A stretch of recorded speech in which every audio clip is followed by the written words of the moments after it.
சிவகங்கை மாவட்டத்தில் முன்னோர்கள் கூறிச் சென்ற தெய்வ வாக்கை தவறாமல் தற்போது வரை கடைபிடித்து காதுகளை வளர்த்து தங்களது குல தெய்வத்தை வழிபட்டு வருகின்றனர் சூரக்குடி கோவில்பட்டி கிராமத்தினர். ஏன், எதனால் விவரிக்கிறது இந்த செய்தி தொகுப்பு.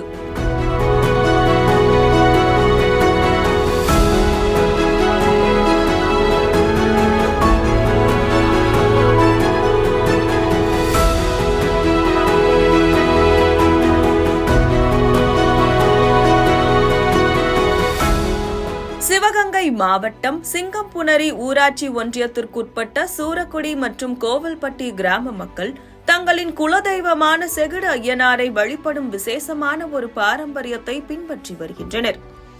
இக்கிராமங்களில் பிறக்கும் ஆண் குழந்தைகளுக்கு காதில் துளையிட்டு வளையங்கள் அணிவித்து காதுகளை வளர்க்கும் பழக்கத்தை இவர்கள் தலைமுறையாக கடைபிடித்து வருகின்றனர். இப்பாரம்பரியத்திற்கு பின்னால் ஒரு சுவாரஸ்யமான ஐதீகம் உள்ளது. இவர்களின் மூப்பனார் சமூகத்தைச் சேர்ந்த முன்னோர்கள் வேட்டையாடுவதை தொழிலாக கொண்டிருந்தனர். ஒருமுறை வேட்டைக்கு சென்றபோது ஒரு புதரில் மறைந்திருந்த ஒன்றின் மீது ஈட்டியை எய்தனர். அருகில் சென்று பார்த்தபோது தாங்கள் வணங்கும் ஐயனார் போன்ற தோற்றத்தில் காது கிழிக்கப்பட்டு ரத்தம் வழிவதைக் கண்டு அதிர்ச்சி அடைந்தனர். தங்கள் தவறை உணர்ந்து என்ன பரிகாரம் என்று கதறி அழுதபோது ஐயனார் ஒரு பரிகாரத்தை கூறியதாக நம்பப்படுகிறது.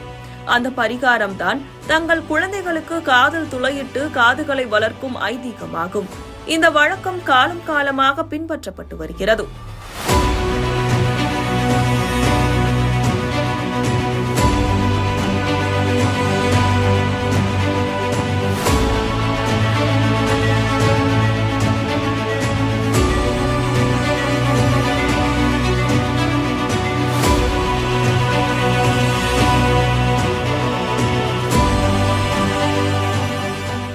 ஆரம்பத்தில் பெண் குழந்தைகளுக்கும் இந்த வழக்கம் இருந்துள்ளது. ஆனால் காதுகள் வளர்ந்த காரணத்தால் திருமணங்கள் நிச்சயிப்பதில் சிரமங்கள் ஏற்பட்டதால் தற்போது ஆண் குழந்தைகளுக்கு மட்டுமே இந்த பழக்கம் தொடர்ச்சியாக கடைபிடிக்கப்படுகிறது. குழந்தைகள் காதுகள் வளர்த்த பிறகு வளையங்களை அகற்றி விடுகிறார்கள். பக்கத்து ஊர் கருப்பேல் கோயில்பட்டின்னு ஊர். அங்கேருந்து வேட்டைக்குன்னு இந்த ஊருக்கு வந்தவங்க செகிடனும் குருடனும் வேட்டைக்கு வந்தாங்க. வேட்டைக்கு அம்பால் மான் ஒன்று உள்ளே பூந்துருச்சு. அந்த மானை வேட்டையாட வரேன்னு சொல்லி இங்கே அம்பு விட்டாங்க. அம்பு விடையில் என்னென்னு கேட்டிங்கன்னா, அந்த அம்பு போய் மானில் படாமல் இங்கே இருந்த மண்ணுக்குள்ள இருந்த ஐயனார் மேலே பட்டு அவர் காது கிழிச்சிருச்சு. காது கிழிச்சோடனே அவர் குருடாக இருந்ததுனால அவர்கிட்ட ஒரு நாய் ஒன்று வந்துச்சு. அந்த நாயை போய் என்ன செஞ்சுச்சுனாக்க குத்தில் அந்த குருடனை கண்ணு குருடனாக்கி அங்கேயே படுக்க போட்டுருச்சு அவரை. இந்த நாய் போய் ஒரு கிழவி அவங்க மனைவியை போய் கூட்டிகிட்டு வந்துச்சு. அட செகுடா, நீ எங்கடா இருக்க, நீ மத்தியானம் காலையில் வந்தது, இன்னும் சாப்பிடாம இருக்கேன்னு அந்த கிழவி தேடி வந்தது. இவர் இங்கே கண்ணும் தெரியாமல் காலும் தெரியாமல் உள்ளே தடுமாடி தெரிஞ்சார். தடுமாடி திரும்பவும் உள்ளே பார்த்தோம். அந்த கிழவி பார்த்தோன்னா, ஐயோ செகுடா, நீ இப்படி பண்ணிவிட்டியே அப்படின்னு சொல்லி அந்த செகுடனை கூட்டிகிட்டு போனாங்க.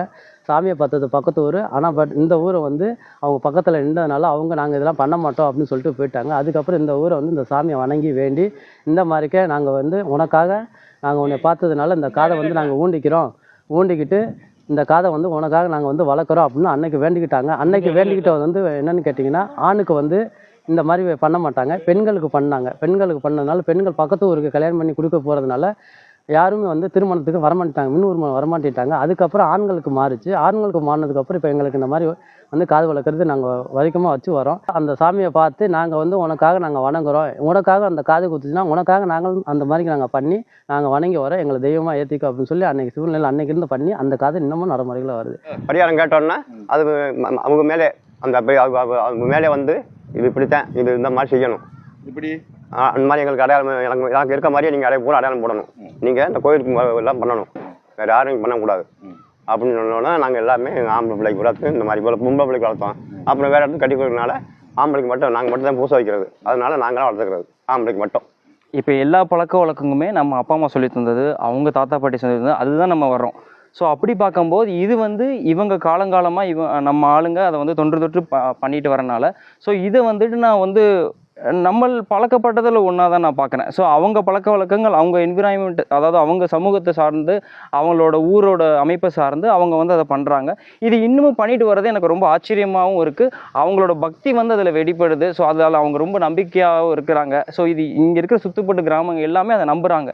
ஸோ நம்பிக்கை தான் எல்லாமே. ஸோ சிலதை நம்மளால் ப்ரிடிக்ட் பண்ண முடியாது. ஸோ அந்த ப்ரிடிக்ஷனை நம்மளால் அதை ஒரு வாரத்தில் சொல்லி முடிக்க முடியாது. என்னையை பொறுத்த அளவுக்கு அது அவங்களுக்கு ரொம்ப நல்லதாக இருக்கனால ஸோ அது ரொம்ப நல்ல விஷயம்.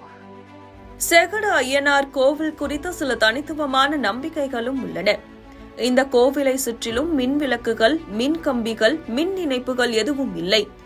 இரவு நேரங்களில் கோவிலில் சாமிகள் நடமாட்டம் மட்டுமே இருக்கும் என்று நம்பப்படுகிறது.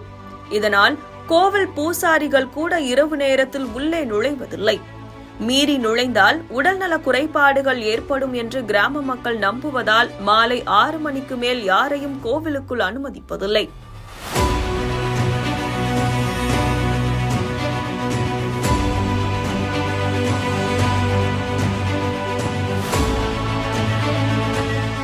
இந்த சிறப்பு வாய்ந்த பழக்க வழக்கங்களும் நம்பிக்கைகளும் சூரக்குடி மற்றும் கோவில்பட்டி கிராம மக்களின் வாழ்வியலோடு இரண்டர கலந்து அவர்களின் குலதெய்வ வழிபாட்டின் முக்கிய அடையாளமாக திகழ்கின்றன. இந்த ஐதீகம் கிராம மக்களை ஒன்றிணைக்கும் சக்தியாகவும் செயல்படுகிறது. விளக்கு இந்த நேரமே கரண்ட் லைட் எரியாது. தீ வந்தால் பொறுத்து குச்சினால பொறுத்து விளக்கேற்றுவோம். வேறு மற்றெல்லாம் இங்கே இருக்காது. ஆனால் 6 மணிக்கு பிற்பாடு நாங்களே உள்ளே போக மாட்டோம். கோயிலுக்குள்ள மணி அடிச்சுட்டாக போக மாட்டோம். வேத்தாலும் இங்கே வர மாட்டாது. பூசாரி மட்டும்தான் மணி அடிச்சோடு வந்துடுவோம். மற்றாலும் சாமி கூட வராலே மணி அடிச்சோன்னு போயிடுவாங்க. அதான் ஐதீகம். இப்போ இதை சுற்றி கோயிலை சுற்றி எந்த லைட் வசதியும் கிடையாது. எந்த லைட்டும் இல்லை. கோயிலை சுற்றி எந்த லைட்டுமே கரண்ட் லைட்டும் இல்லை. கரண்டே இழுக்கக்கூடாது. மரங்க ஊனி கரண்ட் இழுக்கக்கூடாது. அதாவது விளக்கு தான், கை விளக்கு அதை மட்டும்தான் வச்சுக்கிடுவோம்.